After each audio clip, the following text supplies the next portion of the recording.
Now, MPs in the UK took up the issue of farmers' protests in India for a debate. Concerns were raised by several MPs of Labour, Liberal Democrats and Scottish National Party over the reaction to the protests by the Government of India. The UK government responded, saying the concerns will be raised with India when both Prime Ministers meet in person.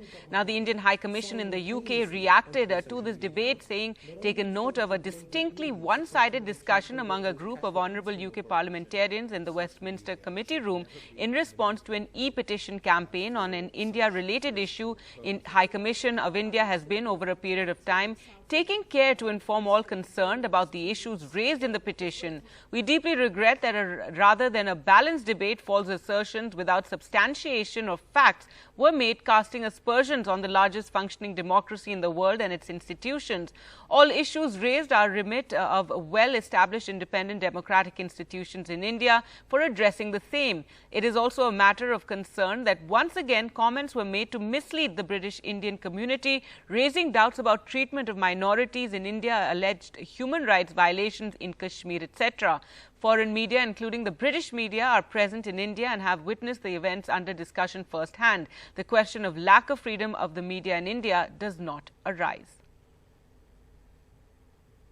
The nature of the way in which the protesters, the strikers, have been attacked in Delhi is unprecedented, but also unprecedented has been the reaction of the Indian government towards the way in which the media respond.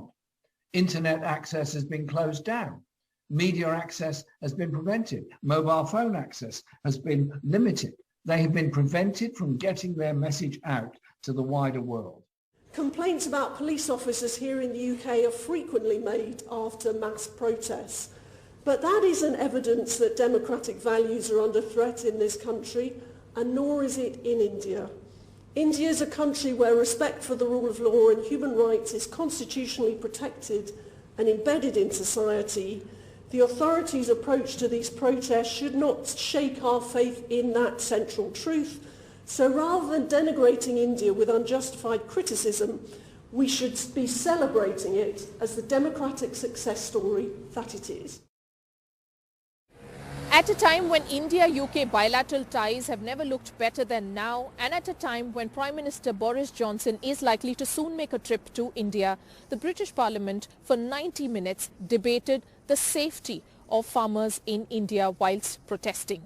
There was a petition that was doing the rounds in the last 3 weeks over concerns over the safety of farmers as well as that of journalists in India reporting the story. This particular petition gained more than 100,000 signatures, and that made it eligible an issue to be discussed in the Parliament, in fact even debated. So out of the several MPs that participated from across the United Kingdom, either via video conferencing or in person, about 85% of MPs were against the reaction of the Indian government in its response to the farmers' protests, including interruption in internet, including the reaction from the police.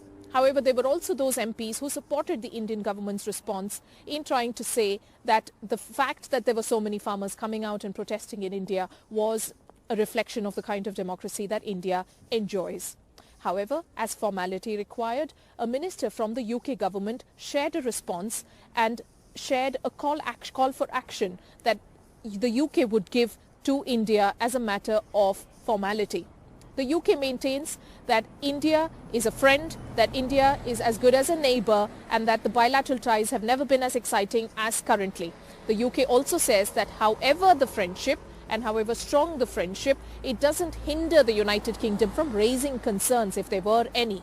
And so if and when Mr. Boris Johnson will travel to India, these issues will be taken up in person as a friend would do, said the UK government. Radhika Iyer reporting from the British Parliament, NDTV.